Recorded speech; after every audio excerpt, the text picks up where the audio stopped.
오늘 증거받을 하나님의 말씀은 신약성경 갈라디아서 5장 16절에서 26절까지입니다. 제가 봉독할 때 살아계신 하나님의 음성으로 들으시기 바랍니다.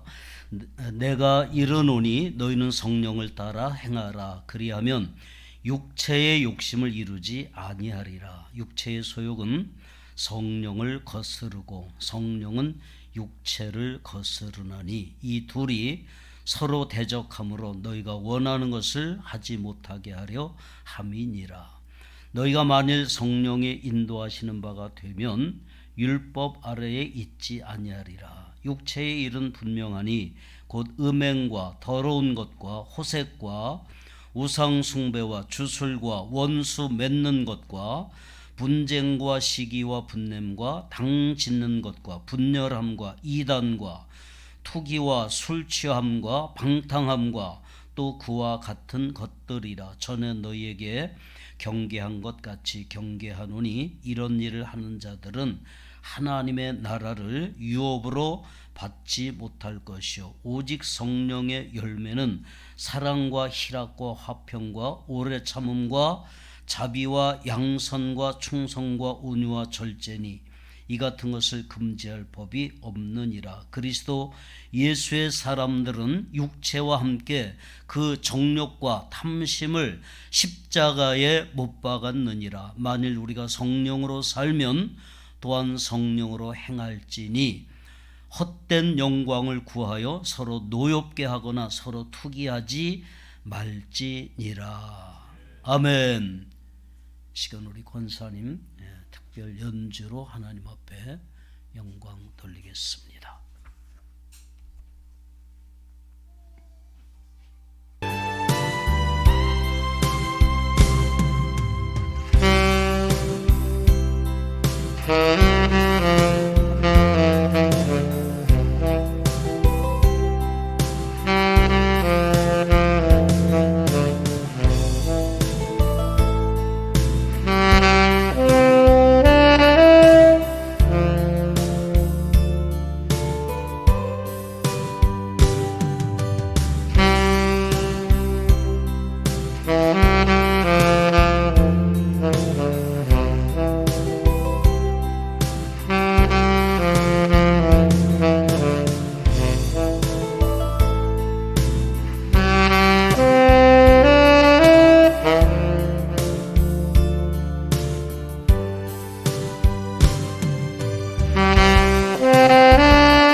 예수님이 부활하신 후에 40일 동안 이 땅에 머무셨죠.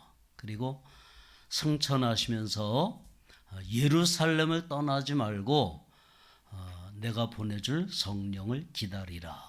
그래서 열흘 동안 120명의 성도들이 마가의 다락방에 모여서 전혀 기도에 힘쓰면서 성령을 사모할 때 성령이 임재하고 또 성령을 체험하는 역사가 일어났습니다.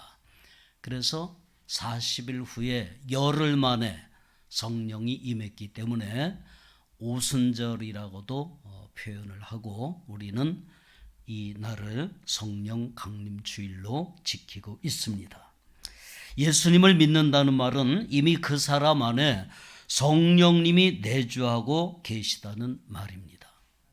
혹시 교회는 다니는데 성령이 누구인지, 내가 성령을 받은 건지조차 모르는 사람이 있다면 바울이 에베소에서 전도할 때 만났던 부류의 제자들과 같다고 하겠습니다. 사도행전 19장 2절에 보면 이르되 너희가 믿을 때 성령을 받았느냐 가로되 이르되 아니라 우리는 성령이 계심도 듣지 못하였노라.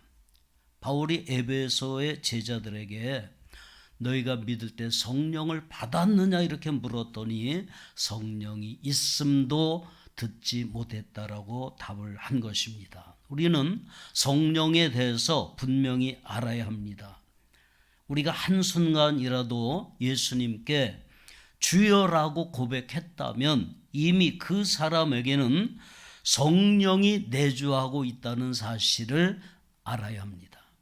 고린도전서 12장 3절에 그러므로 내가 너에게 알리노니 하나님의 영으로 말하는 자는 누구든지 예수를 저주할 자를 하지 아니하고 또 성령으로 아니하고는 누구든지 예수를 주시라 할 수 없느니라 라고 말씀하고 있습니다.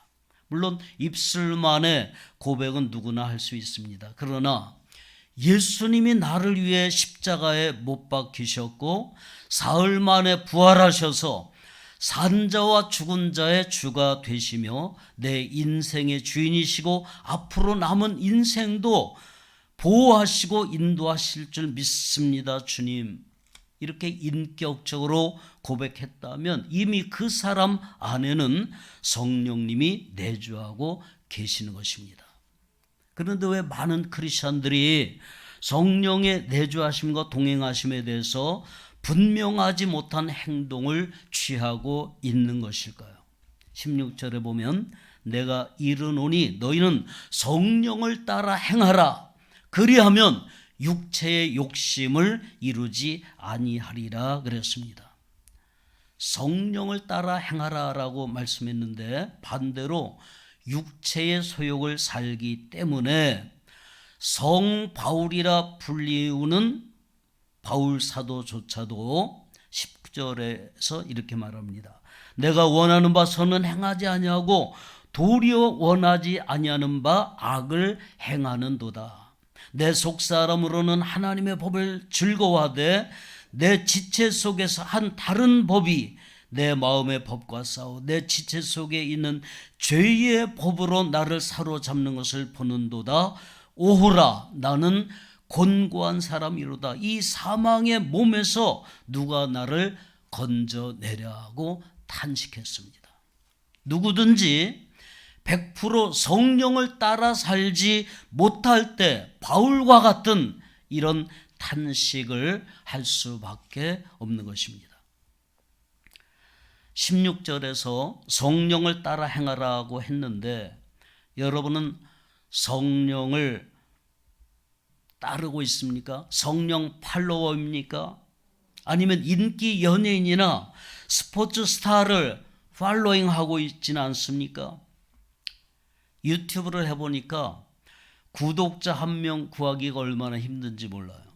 왜냐하면 찬양, 설교, 5분 칼럼 등을 내보내고 있는데 좀 보수적이고 좀 기독교적인 냄새가 나는 것은 별로 인기가 없다는 것을 알았습니다.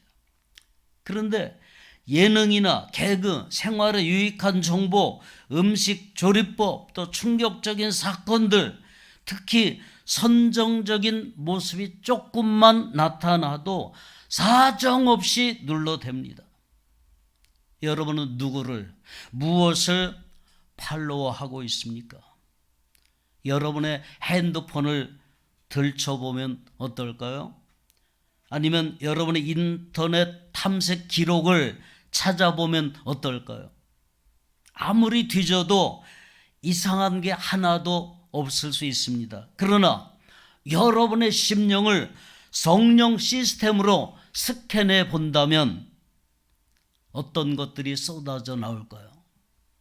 19절에 보면 육체의 일은 분명하니 곧 음행과 더러운 것과 호색과 우상 숭배와 주술과 원수 맺는 것과 분쟁과 시기와 분냄과 당짓는 것과 분열함과 이단과 투기와 술취함과 방탕함과 또 그와 같은 것들이라 전에 너희에게 경계한 것 같이 경계하노니 이런 일을 하는 자들은 하나님의 나라를 유업으로 받지 못할 것이요 라고 말씀합니다. 아마 엄청난 것들이 쏟아져 나올 수도 있습니다. 마음으로라도 음욕을 품고 미워했다면 이미 간음하고 살인한 것과 같다고 성경이 지적하고 있는데 그 누가 성령 시스템을 피해갈 수 있겠습니까? 그러니까 바울은 이실직고 하는 거예요. 마음은 원이로되 육신이 약하도다. 원하는 바 선은 행치 못하고 원치 않는 악을 행하는도다. 오호라 나는 곤고한 사람이로다. 성령으로 사는 사람들이 맺는 열매에 대해서 22절에서 말씀하고 있습니다. 오직 성령의 열매는 사랑과 희락과 화평과 오래 참음과 자비와 양선과 충성과 온유와 절제니 이 같은 것을 금지할 법이 없느니라. 나무는 뭘 보아서 합니까? 열매를 보아서 합니다. 성령의 사람은 이런 성령의 열매를 맺어야 합니다. 이 9가지를 외우는 방식이 있죠. 사희화, 오자양, 충언절. 첫 자만 따서 외우면 9가지 열매를 쉽게 외울 수 있습니다. 자, 왜 우리가 성령 받고 내주하심을 경험하면서도 성령의 열매를 풍성하게 맺지 못하는 것일까요? 한마디로 성령 충만하지 못하기 때문입니다. 성령을 따르고 성령으로 행하고 성령으로 살려면 성령 충만해야 합니다. 여러분 성령 충만하기를 원하십니까? 방법을 알려드리겠습니다. 지금은 철로 역정을 만화로 그리고 있는 한 작가가 방송에 나와서 고백한 걸 들었는데 성인 만화를 그릴 때 자기 마음속에 음란이 충만하면 만화가 잘 그려진다는 거예요. 여러분 승리하는 믿음으로 살려면 성령 충만해야 하는데 성령은 하나님의 영이고 성령이 충만하려면 충만의 개념부터 알아야 돼요. 충만이 뭐예요? 선 목사님 아들이 물론 선 충만입니다. 자, 한마디로 충만이란 차고 넘치는 것을 말합니다. 그래서 먼저 그릇에 대한 이야기를 잠깐 할게요.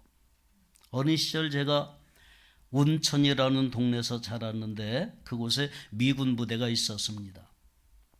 해마다 10월 24일이 유엔데이예요. 유엔데이. 지금은 없어졌습니다.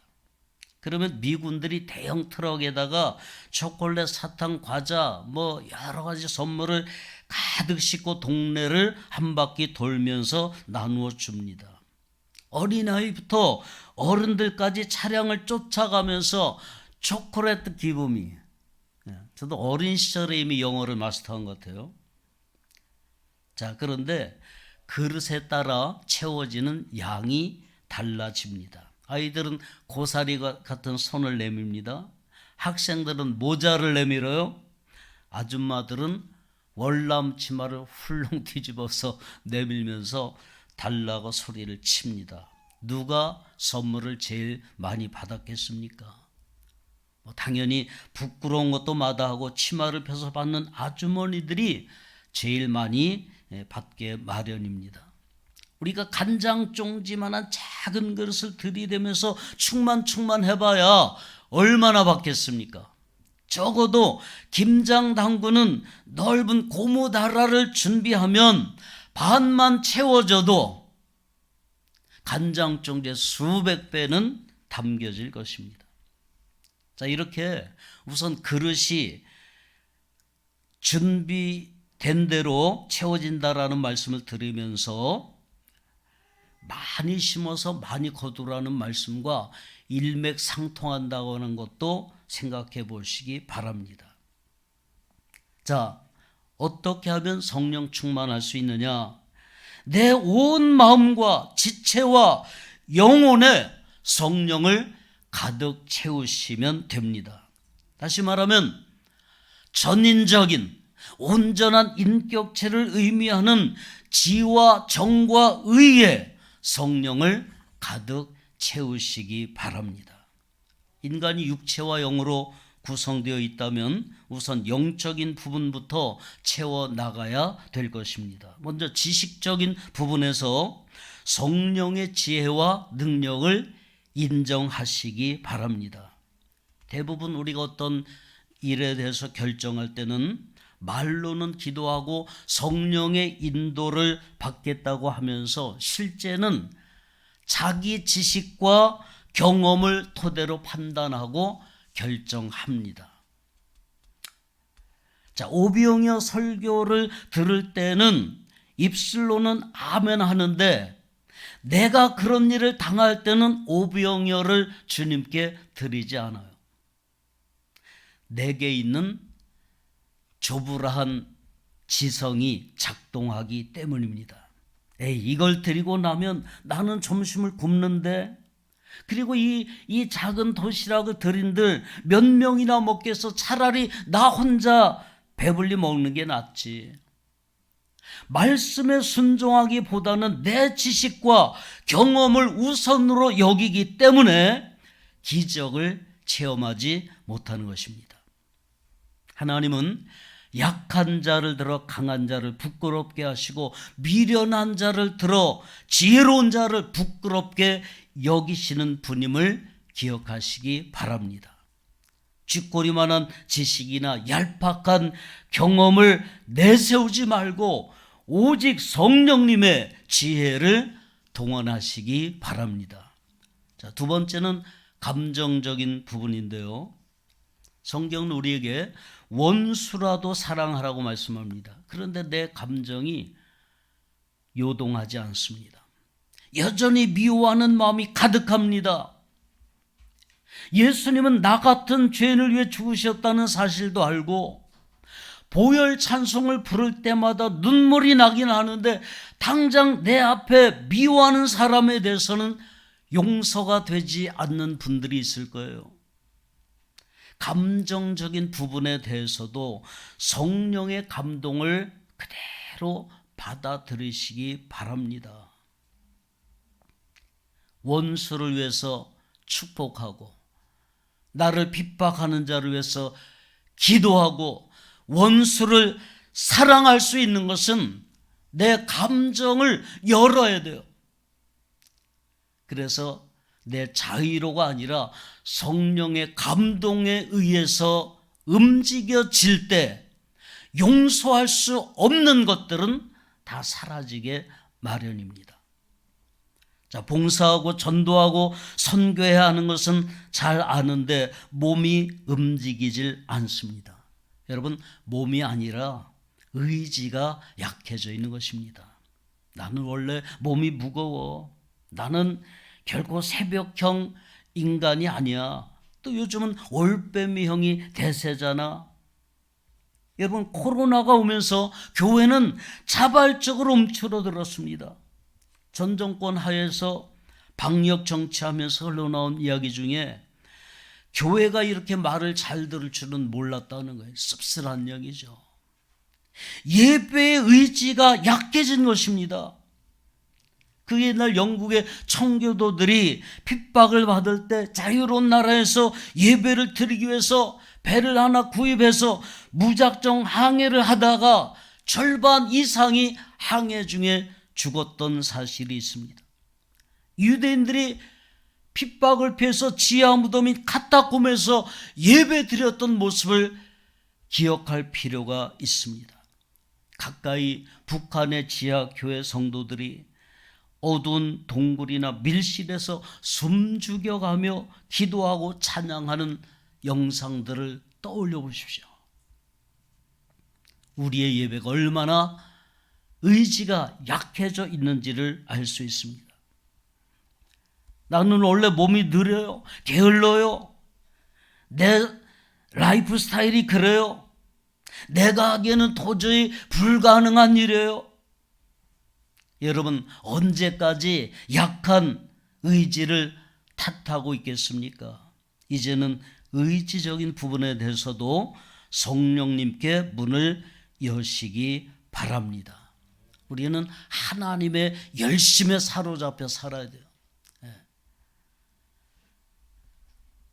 패션 오브 크라이스트에서 패션은 고난도 되지만 열정이라는 의미도 있습니다.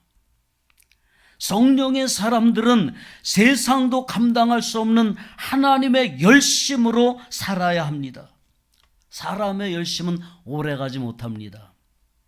대부분 용두삼이나 작심삼일로 끝납니다. 사람이 알아주지 않으면 상처받습니다. 그러나 하나님의 열심으로 하는 사람들은 시종여일합니다. 끝을 봅니다. 누가 알아주든지 안 알아주든지 주님만 보고 헌신하며 나아갑니다. 이렇게 지정의의 전인격적인 영역에서 성령님이 활동하시게 되면 머리부터 발끝까지 성령으로 충만한 삶을 살 수 있습니다. 예전에는 머리로는 받아들이고 가슴은 냉랭하고 입술로는 아멘을 했지만, 그러나 이제는 오장육부 사지백체가 다 성령으로 충만해야 할 것입니다. 여러분의 혈관에 보혈이 흐르게 하십시오. 여러분의 심장에도 성령의 강수가 날마다 샘솟듯 넘쳐나게 하십시오. 작은 세포 하나하나에도, 여러분의 손과 발도 성령님께 맡기시기를 바랍니다. 요즘 손가락 전도가 필요하다는 것을 제가 늘 강조하고 있는데요. 코로나로 인해서 전도지 들고 나가 외치며 노방전도하는 모습도 보기 힘들어졌습니다. SNS 시대에 손가락만 가지고도 전도가 됩니다. 카톡이나 유튜브를 전달함으로 얼마든지 전도할 수 있는 시대가 되었습니다. 작은 지체로서 손가락이라도 성령님을 따르고 행하고 성령으로 살기를 바랍니다. 그러면 이제는 예능이나 드라마, 영화, 프로그램만 버튼을 누르지 말고 이제는 은혜의 바다 사이트를 항해하시기 바랍니다. 영적으로 유익한 정보들을 선별해서 시청하고 퍼나르고 한 영혼을 구원하는 일에 여러분의 빠른 발과 손이 움직여지기를 바랍니다. 수많은 지체 중에 손가락 하나만 성령님에게 순종해도 놀라운 일이 일어날 것입니다. 체험해 보시기 바랍니다. 다시 말씀드립니다. 여러분 안에 이미 성령님이 계십니다. 그런데 인격적으로 우리를 대하시기 때문에 위급한 일이 아닌 경우에는 성령은 우리에게 강요하는 법이 없습니다. 그러니까 성령님에게 발언권을 드리지 않으면 성령님은 나중에는 침묵하십니다. 물론 사람이 위급한 상황이 되면 심장에 전기 충격을 쓰면서 응급처치를 해서라도 살려내듯이 우리의 영이 죽을 정도로 불순종하면 하나님이 강권적인 사랑의 채찍으로 우리를 징계해서 깨닫게 하시기도 합니다. 그러나 회복하는 동안 상당한 고통이 수반된다는 것을 많은 분들이 이미 경험을 통해서 우리에게 알려주고 있습니다. 더 이상 성령님을 부려먹으려 해서는 안 됩니다. 성령님을 내 안에 모셔야 합니다. 자발적 순종으로 성령님과 인격적 관계를 유지해 나가시기 바랍니다. 성령님은 생각나게 하고 깨닫게 하고 감화를 주고 때로는 세미한 음성으로 우리를 권면합니다. 그럴 때마다 온 몸과 마음과 영혼으로 성령의 인도를 받아들이십시오. 이렇게 사는 삶이 성령 충만한 삶입니다. 언제까지 마음은 원이로되 육신이 약하도다 되뇌면서 탄식하며 살겠습니까? 25절에 만일 우리가 성령으로 살면 또한 성령으로 행할지니라고 말씀합니다. 성령으로 산다는 것은 성령으로 행한다는 것을 의미한다는 것입니다. 성령님이 내 안에서 왕성하게 일하실 수 있도록 여러분의 온 마음과 지체를 다 열어두시기 바랍니다. 가시나무 노래 가사대로 내 안에 내가 너무도 많아 당신이 쉴 수 없는 지경까지 가면 안 됩니다. 오직 성령의 지혜와 능력으로 충만한 삶을 통해 성령의 열매가 풍성하게 맺혀지는 승리의 삶을 살 수 있는 여러분 되시기를 주님의 이름으로 축복합니다. 하나님 감사합니다. 이미 우리에게 성령 주셔서 예수님을 구주로 믿게 하시고 하나님의 자녀 되게 하심을 감사합니다. 그러나 성령 충만하지 못함으로 신앙생활에 실패할 때가 너무나도 많았습니다. 이제 우리 온 마음과 영혼을 또 우리의 지정의를 다 열어놓기를 원합니다. 우리의 온 몸과 세포와 마디와 지체마다 우리의 마음속 깊은 곳까지 성령께서 들어오셔서 나를 통치해 주시고 인도해 주시옵소서. 그래서 날마다 승리하게 하옵소서. 예수님의 이름으로 기도하옵나이다. 아멘. 이제는 우리 구주 예수 그리스도의 은혜와 하나님 아버지의 만극하신 사랑하심과 성령님의 내주하시며 감동하시며 동행하는 역사가 성령 충만한 삶을 살리라 마음에 결단하고 돌아가는 사랑하는 권속들 머리 위에 이제로부터 영원히 함께 있을지어다. 아멘.